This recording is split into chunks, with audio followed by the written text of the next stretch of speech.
Selamat pagi saudara, kembali lagi bersama dengan Putri Maharani dalam obrolan RBTV. Nah sekarang Putri sudah berada di Gunung Kidul untuk membicarakan ya, mengobrol asik tentang SPPT PBB dengan tanda tangan elektronik dan QR Code, IBP-HTB dan pemasangan sistem online. Dan kita akan mengobrol bersama beliau adalah Kepala Dinas Komunikasi dan Informatika Bapak Keli Yuniantoro SOS MM dan Kepala Badan Keuangan dan Aset Daerah Bapak Saptoyo SOS MSI. Ya, kita akan sapa terlebih dahulu. Selamat pagi Bapak. Selamat pagi Mbak Putri. Apa kabar? Alhamdulillah Luar biasa ya Bapak ya. Oke, berarti kan ini ada tanda tangan elektronik nih Pak. QR Code ini merupakan suatu inovasi juga ya Pak ya di revolusi industri 4.0 ini. Nah, kalau dari Dinas Kominfo sendiri kepada pemerintah Kabupaten Gunung Kidul ini mensupport apa sih Bapak? Mau menyediakan apa? Makasih Mbak Putri. Jadi Dinas Komunikasi dan Informatika itu memang salah satu organisasi perangkat daerah Kabupaten Gunung Kidul yang bertugas untuk di teknologi informasi ya, itu yang harus dipahami. Jadi di era revolusi industri 4.0 mau tidak mau, suka tidak suka, ya kita harus mengikuti itu semua. Iya betul. Inovasi-inovasi, terobosan-terobosan dengan pemanfaatan IT itu sesuatu yang memang harus dan dilakukan. Seharusnya dilakukan. Jadi kita akan memberikan pelayanan yang mudah. Cuma tidak sekedar mudah, tetapi juga harus ada jaminan kepastian hukum terhadap pelayanan itu. Nah, itu yang harus kita pahami. Oleh sebab itu infrastruktur TIK di Kabupaten Gunung Kidul ya harus kita siapkan. Baik itu jaringan internetnya maupun data centernya dan lain sebagainya, yang itu nanti secara kolaboratif akan bisa dimanfaatkan oleh semua unit kerja yang ada di pemerintah Kabupaten Gunung Kidul. Dan ini inovasi-inovasi kita harus mulai, ini tadi seperti tanda tangan elektronik, QR Code, IBP-HTB dan pemasangan sistem online ya Bapak. Mungkin boleh dijelaskan juga secara singkatnya sebelum nanti mendetailnya kepada Bapak Saptoyo ya berarti ya. Oke Bapak. Jadi tanda tangan elektronik itu sebetulnya sama dengan tanda tangan basah pada umumnya ya. Jadi kepastian hukumnya sama. Jadi dia sah secara hukum. Ya, tanda tangan elektronik ini sebetulnya di Kabupaten Gunung Kidul sudah kita laksanakan. Yang pertama di Dinas Perizinan. Ya, kemudian di bagian hukum untuk jaringan data hukumnya, kemudian juga di Dinas Pendidikan dan juga di Dinas Kependudukan dan Pencatatan Sipil. Dan sekarang kita gunakan di Badan Keuangan dan Aset Daerah ini. Ini untuk mempercepat akselerasi inovasi. Nah, tanda tangan digital ini kelebihannya adalah kepastian hukumnya lebih terjamin, keaslian dokumen lebih terjamin. Penerima daripada dokumen yang sudah dikasih tanda tangan elektronik ini bisa ngecek apakah itu betul-betul otentik, valid atau tidak. Validasinya itu bisa dicek melalui Android atau gadgetnya. Itu ada aplikasinya tersendiri. Apabila dokumen itu sudah terjadi perubahan, itu terekod. Ya, itu terekod. Kapan dirubah, oleh siapa. Kalau yang merubah itu bukan orang yang punya tanda tangan digital atau tanda tangan elektronik langsung, dia akan invalid informasinya. Sampai sedetail itu sampai berarti sedetail ya Pak itu. ya? Sehingga kita itu mempermudah layanan, tetapi juga menjamin kepastian hukumnya. Itu yang harus menjadi titik tekan dalam teknologi informasi itu. Ya, mungkin nanti secara detail bisa disampaikan oleh Bapak Ketua Kepala BKAD. Oke, Bapak Saptoyo. Nah, ini mungkin tadi juga sudah singkat secara dijelaskan oleh Bapak Keli ya.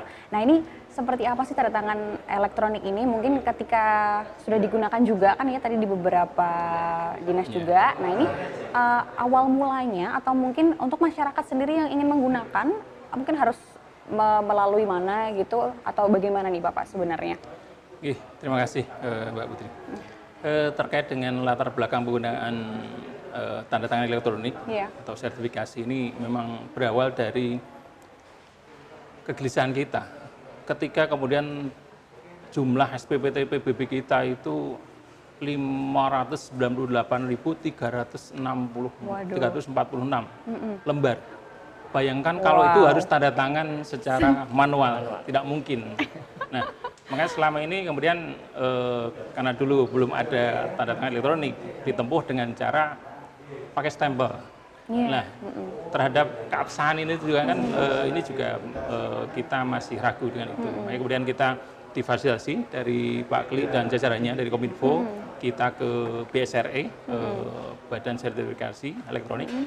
Kemudian kita diskusi panjang lebar dan dicapai kesepakatan bisa itu kita tempuh. Awalnya ada kendala karena aplikasi Sismiop yang kita gunakan ini kan aplikasi lama, tinggalan dari KP Pratama dulu. Tapi alhamdulillah melalui kerja keras semuanya bisa terwujud dan kemudian sudah bisa kita praktekkan di tahun 2020 ini dengan tanda tangan elektronik. Sekaligus ditambah dengan QR code. Oh, kalau QR code sendiri berarti yang membedakan dengan tanda tangan elektronik seperti apa Pak? Kalau mungkin mengubah dokumen sesuatu kita pakai tanda tangan elektronik begitu ya. Tapi kalau QR code apakah untuk mendownload suatu informasi atau bagaimana Bapak? Terkait dengan TTA tadi kan terkait validasi legalitas terhadap dokumen tadi yang tadi sudah dijelaskan oleh Pak Kli. Nah, QR code ini menurut tambahan di SPPT PBB kita, bahasanya di situ suatu cara untuk kita mengambil data caption di situ yang isinya kemudian dengan kita men-scan data tersebut atau QR code tersebut kita bisa tahu dari wajib tersebut ini wajib pajaknya siapa, NOP-nya berapa, kemudian luasnya berapa, NCOP-nya berapa, dan kemudian termasuk sampai kewajiban pajak yang harus dibayarkan. Lah ini yang kemudian yang cukup membedakan juga, termasuk di situ bisa diketahui tambahan menunya di situ kewajiban pajak yang belum terbayar di tahun-tahun sebelumnya. Terpampang nyata ya Pak ya? Ya, ini sebagai bentuk transparansi juga, sebagai bentuk juga kontrol bagi masyarakat juga. Siapa tahu lupa belum membayar, kemudian bisa dilihat di situ sehingga kemudian masing-masing dari wajib pajak bisa menyelesaikan tunggaan yang selama ini mungkin masih menumpuk gitu ya, belum terbayar, bisa tahu, oh saya masih ada kekurangan sekian di tahun berapa. Nah, ini insya Allah nanti ini bisa untuk ketertiban, untuk target juga. Oke, lalu kalau dari Bapak Kli kembali nih mungkin dukungan juga ya untuk kepada teman-teman yang ada di Kabupaten Gunung Kidul, seperti apa Bapak? Ya, ini kan kita sudah pakai sistem online ya. Yang namanya sistem online ya infrastruktur IT-nya harus juga bagus, harus juga mantap. Karena ini nanti akan diakses oleh masyarakat secara umum. Jangan sampai nanti ini kita bukan euforia, kita bukan latah, tetapi kita harus menjamin betul bahwa ketika itu sudah di launching, itu sudah diakses oleh masyarakat, ya kita performanya harus bagus. Itu yang harus kita berikan. Tapi sejauh ini bagaimana Bapak? Apakah masyarakat dari Gunung Kidul sendiri juga sudah mulai paham begitu? Karena kan melihat sekarang serba digital gitu kan, kayaknya kita semua ya itu agak-agak kaget gitu nanti Bapak. Nanti dijelaskan oleh Pak Kepala BKD. Jadi bukan berarti kemudian semuanya pakai sistem digital online gitu ya. Tetap layanan tuh semua lini ya kita layani. Karena filosofinya adalah kita memberikan pelayanan, bukan mempersulit orang ya. Oh, betul. Tapi berarti ada beberapa kegiatan yang juga dilakukan ya Bapak untuk agar bisa membuat masyarakat bisa paham juga gitu ya. Ya, nyambung ini Pak, terkait dengan upaya penerapan dengan berbagai teknologi tadi. Ini tentu sesuatu yang harus di masyarakatnya juga disosialisasikan. Nah, mulai minggu depan ini kita sudah dengan Pak Camat di seluruh Kabupaten Gunung Kidul sudah kita jadwalkan, kita akan ada sosialisasi terkait dengan nanti penyampaian SPPT PBB kita yang sudah ada konten TTE dan QR code tersebut, sehingga nanti masyarakat bisa paham ini apa, barang ini apa, kemudian cara mengakses, cara membuka seperti apa, kemudian isinya apa saja. Jadi insya Allah nanti mulai Senin nanti kita akan sudah dengan kecamatan sudah kita jadwalkan untuk sosialisasi. Sehingga nanti aparat jadi tahu, kemudian masyarakat juga jadi tahu, sehingga nanti mudah-mudahan nanti untuk implementasinya bisa berjalan dengan baik. Oke, berarti memang ini sudah semua belum sih Pak yang menggunakan istilahnya tanda tangan online ataupun juga QR code gitu di Gunung Kidul sendiri? Kalau terkait dengan tanda tangan elektronik sudah disampaikan Pak Kli tadi, ada beberapa yang sudah menggunakan, ada di PMBT, Capil, kemudian bagian hukum, kemudian masuk ke kita yang khususnya untuk SPPT PBB ini. Yang untuk QR code ini yang kita inisiasi tadi untuk mempermudah. Nah ini ke depan arahnya juga untuk pembayaran nih Mbak. Oh, untuk sekarang kan sebenarnya juga sudah bisa dengan Gojek ini juga bisa, tapi kan melalui aplikasi sistemnya Gojek itu sendiri. Nah, ke depan ini kan sudah ada sekarang QR code yang secara nasional dari BI yang KRIS yang namanya. Nah, ini arah ke depan nanti QR code nanti yang kita gunakan adalah yang standar KRIS yang secara nasional. Semua masyarakat yang punya bank manapun jadi bisa mengakses membayar melalui itu nanti. Jadi target ke depan yang sekarang belum, nah yang ini berproses sekarang. Tapi yang dengan Gojek sudah bisa membayar melalui sana. Oke, berarti nanti nextnya apakah akan bisa juga untuk di-download begitu di Play Store maupun juga di App Store, tapi jangan dijawab dulu, kita akan kembali lagi nanti setelah jeda. Jadi jangan kemana-mana saudara, tetap bersama kami hanya di Obrolan RBTV. Baik saudara, kami masih di Kabupaten Gunung Kidul ya, ini sudah berada di Anjungan Pelayanan. Ya sebelum kita melanjutkan kembali obrolan, mungkin boleh Bapak Kli menjelaskan dulu nih Bapak sekilas mengenai Anjungan Pelayanan sendiri. Oh kalau masalah anjungan ini ya, ini langsung Pak Sabto Pak saja Sabto. biar. Ya. Terima kasih.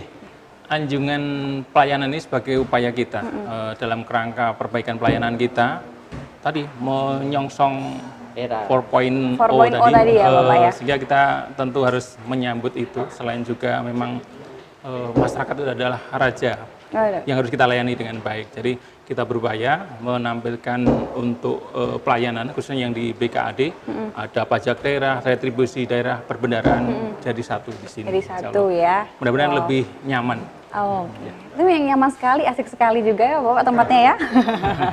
Oke, ini kita akan, amin. Kita akan melanjutkan lagi ya, tadi terpotong juga masih membicarakan SPPT PBB dengan tanda tangan elektronik. Tadi juga sudah kita bahas mengenai tanda tangan elektronik, kemudian sekilas juga tentang QR code juga ya. Nah kalau untuk target PBB P2 ya sendiri tahun 2020 ini sendiri tuh berapa Bapak dan upayanya apa nih yang dilakukan?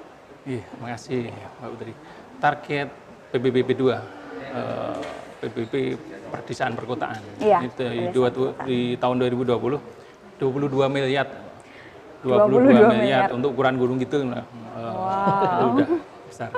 Nah, itu dari jumlah ketetapan 24,4 miliar. Dari jumlah objek pajak 598.356. Objek pajak. Objek pajak yang harus membayarkan yang pajak harus membayar juga. itu. Ya. Ya. Waduh. Nah, terkait dengan upaya-upaya yang harus kita lakukan, akan kita lakukan untuk mencapai itu, tentu di sisi intensifikasi. Banyak hal yang kita upayakan. Yang pertama, terkait dengan perbaikan layanan. Jadi layanan ini selain juga untuk perbaikan data dan sebagainya, juga bisa menerima pembayaran PBB. Yang kedua, kita sudah kerjasama juga dengan beberapa bank mitra, ini dalam kerangka untuk memperluas pelayanan pembayaran. Kan Mbak Putri punya rekening di bank apa, yang lain punya di bank apa. Jadi ada 4 bank yang sudah kerjasama. Ada BPD, ada Bank Mandiri Syariah, ada BRI Syariah, kemudian ada BNI, plus kantor pos. Ini juga siap melayani untuk pembayaran. Termasuk tadi yang sudah kemudian melalui aplikasi Gojek yang sudah rata-rata sekarang punya. Nah, ini yang upaya. Kemudian yang berikutnya, mobil layanan keliling. Alhamdulillah kita sekarang sudah ada. Nah, insya Allah ini nanti layanan jemput bola ke masyarakat. Akan kita jadwal keliling di Gunung Kidul. Biasanya kita dengan desa, Pak. Dengan desa, dengan pedukuhan, ada beberapa pola yang cukup signifikan, positif di sini. Dan mudah-mudahan ini juga nanti terus bisa kita pelihara. Ya. Ada komitmen dari masyarakat yang Ya. dikoordinasikan oleh pemerintah desa atau pedukuhan membayar lunas dalam 1 hari. Membayar lunas Iya, dalam satu desa, satu pedukuhan, kadang seperti itu. Nah, Wow. ini kita datang ke sana, kerjasama dengan BPD.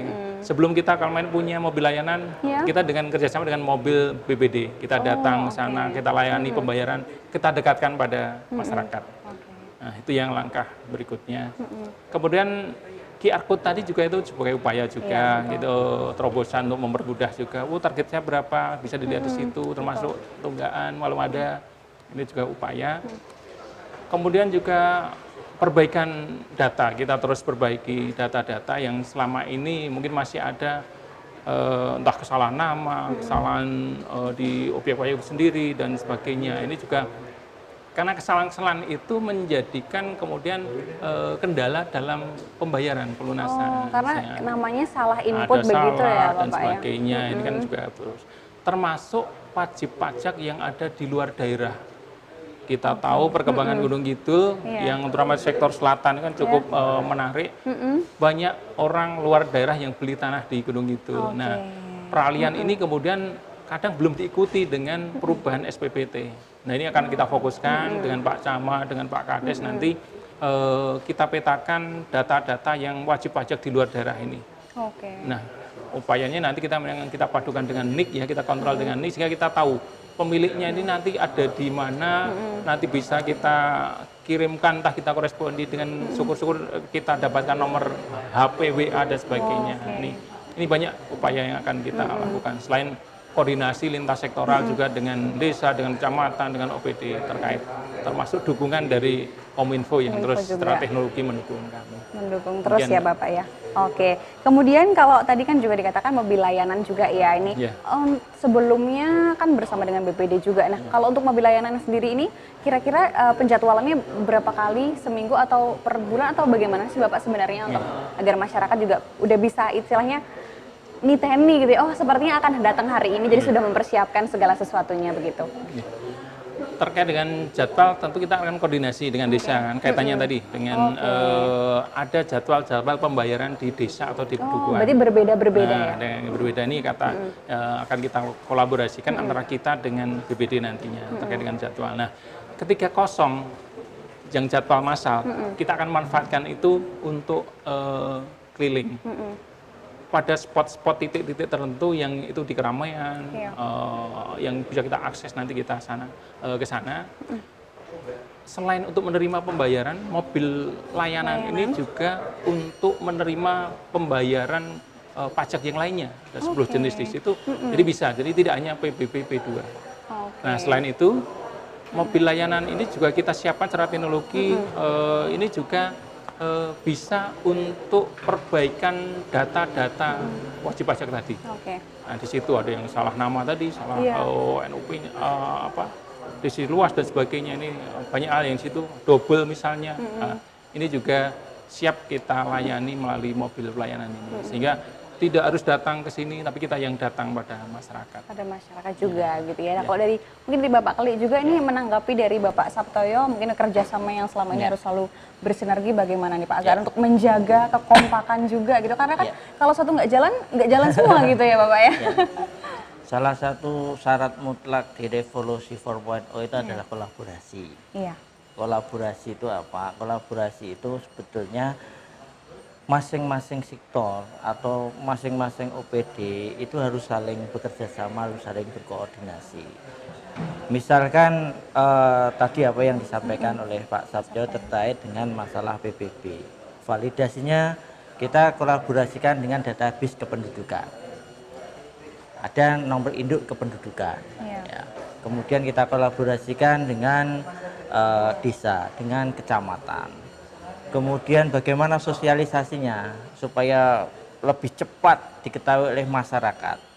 Nah, ini Dinas Komunikasi dan Informatika itu punya kanal-kanal informasi yang bisa digunakan, baik media sosial, radio, semua kita punya. Sehingga kita sampaikan di sini ada iklan, di situ ada iklan layanan masyarakat. Kemudian kita bikinkan konten-konten kreatif terkait kemudahan-kemudahan masyarakat dalam pembayaran PBB atau layanan-layanan apa yang bisa diberikan oleh pemerintah Kabupaten Gunung Kidul. Nah, ini bisa kita lewatkan di media-media sosial maupun kanal-kanal informasi yang lain.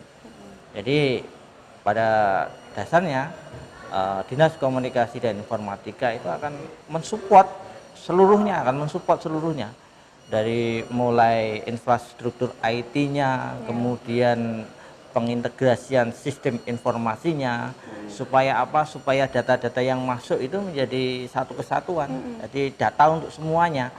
Jadi kalau salah satu dinas punya data itu ya data untuk semua. Apa yang bisa kita share untuk yang lain supaya masing-masing tidak mencari data sendiri-sendiri ya, gitu seperti ya. itu. Jadi ini namanya kolaborasi. Kolaborasi ya Bapak ya. Sama salah satunya yaitu adalah EBPHTB ya Bapak ya. Mungkin Pak Sartoyo bisa menjelaskan sebenarnya EBPHTB itu sebenarnya seperti apa Bapak, dan sebenarnya kegunaannya tuh apa sih Bapak begitu? Ketika sudah elektronik begitu kan ya Bapak, sudah sistemnya sudah berbeda lagi. Iya, terima kasih. Yang terkait dengan EBPHTB ini salah satu juga upaya kita untuk pelayanan, peningkatan pelayanan pada masyarakat. Nah, aplikasi ini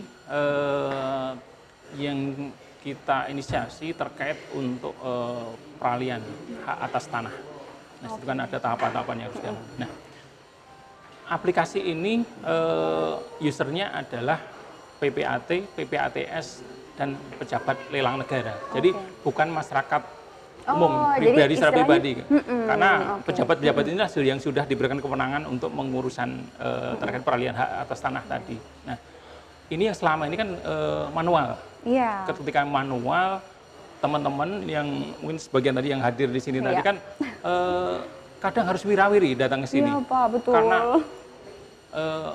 Karena manual kita nggak tahu, dokumennya bawa sini, ternyata kurang, balik lagi gitu ya. Nah, sekarang kita desain secara elektronik. Jadi dari PPAT yang melalui jajarannya tadi cukup upload dokumen-dokumen di EBPHTB. Nah, kita upload dokumen apa saja, di situ kan sudah ada syarat-syaratnya. Nah, ketika nanti di situ sudah komplit, nah, berarti itu kewenangan kami. Dari notaris tinggal nunggu dari PPAT, nunggu proses di sini, akan kami proses di sini. Ketika belum diproses, mereka akan komplain, kok belum diproses. Nah, kita sudah bentuk grup WA dengan notaris-notaris. Jadi biasanya mereka, kenapa kami belum diproses, ada yang kurang atau seperti apa. Nah, itu berkomunikasi. Nah, di situ kemudian ketika ini sudah komplit, kami akan lihat di situ, akan diverifikasi oleh teman-teman. Transaksi tersebut wajar tidak, kira-kira letaknya di mana, pinggir jalan, perkotaan, kok nilainya kecil. Nah, ini teman-teman akan cek lapangan. Tapi kalau dari sisi yang dilaporkan, kan ini self assessment ya, sudah kelihatan wajar, oke, kita proses. Nah, kemudian teman-teman akan mengeluarkan yang mana SKP DKP. Nah, ini kemudian di situ kemudian sekaligus surat setoran pajak daerah SPD. Nah, itu baru kemudian kita akan clear secara elektronik disampaikan, kemudian baru dari PPAT tadi bayar 5% sesuai dengan ketentuan untuk pembeli di situ. Nah, setelah itu selesai, baru kemudian dokumen-dokumen dibawa ke sini, baru divalidasi, ditandakan oleh teman-teman di sini. Baru kemudian dibawa ke KPP Pratama untuk pembayaran yang PPH bagi penjual. Setelah itu baru ke BPN untuk proses yang di BPN kalian. Jadi sebenarnya tidak harus wirawiri lagi. Tidak harus wirawiri, hanya tinggal mengupload ya Bapak ya. Paperless juga. Iya, betul. Berarti kan dukung eco green juga. Iya, betul. Ini sesuatu yang kemudian secara biaya tidak harus wirawiri, secara biaya ATK juga berkurang dan sebagainya, waktu juga. Baik. Demikian. Baik. Jadi memang sangat cukup efektif sekali, tidak perlu paperless juga, tidak perlu wirawiri ya Bapak ya. Terasa ternyata waktunya sudah habis Bapak, itu sangat seru sekali. Tapi mungkin ada sedikit closing statement dari Bapak Sartoyo dan juga Bapak Keli, monggo silakan. Secara singkat mungkin. Saya dulu, Bapak dulu, saya dulu lagi. Monggo Pak. Jadi saya tekankan lagi pada masyarakat secara luas bahwa pemerintah Kabupaten Gunung Kidul itu akan selalu hadir untuk masyarakat. kita akan berikan inovasi-inovasi untuk mempermudah, melancarkan semua urusan penyelesaian masalah bagi masyarakat. Oke, monggo Bapak Satoyo singkat. Pajak ini adalah kewajiban kita bersama, terutama bagi wajib pajak. Lah, ini untuk pembiayaan yang pembangunan di daerah. Jadi kalau tidak taat pajak, dari mana kita bisa membangun untuk kesejahteraan masyarakat? Jadi monggo semuanya kita akan taat pajak, tertib pajak, kita lunasi bersama sehingga pembangunan bisa jalan, masyarakat bisa makmur. Demikian. Baik, terima kasih Bapak Sabtoyo dan juga Bapak Alik. Nah demikian obrolan kita. Akhirnya kami harus pamit undur diri. Saya Putri Maharani pamit undur diri. Selamat pagi dan sampai jumpa.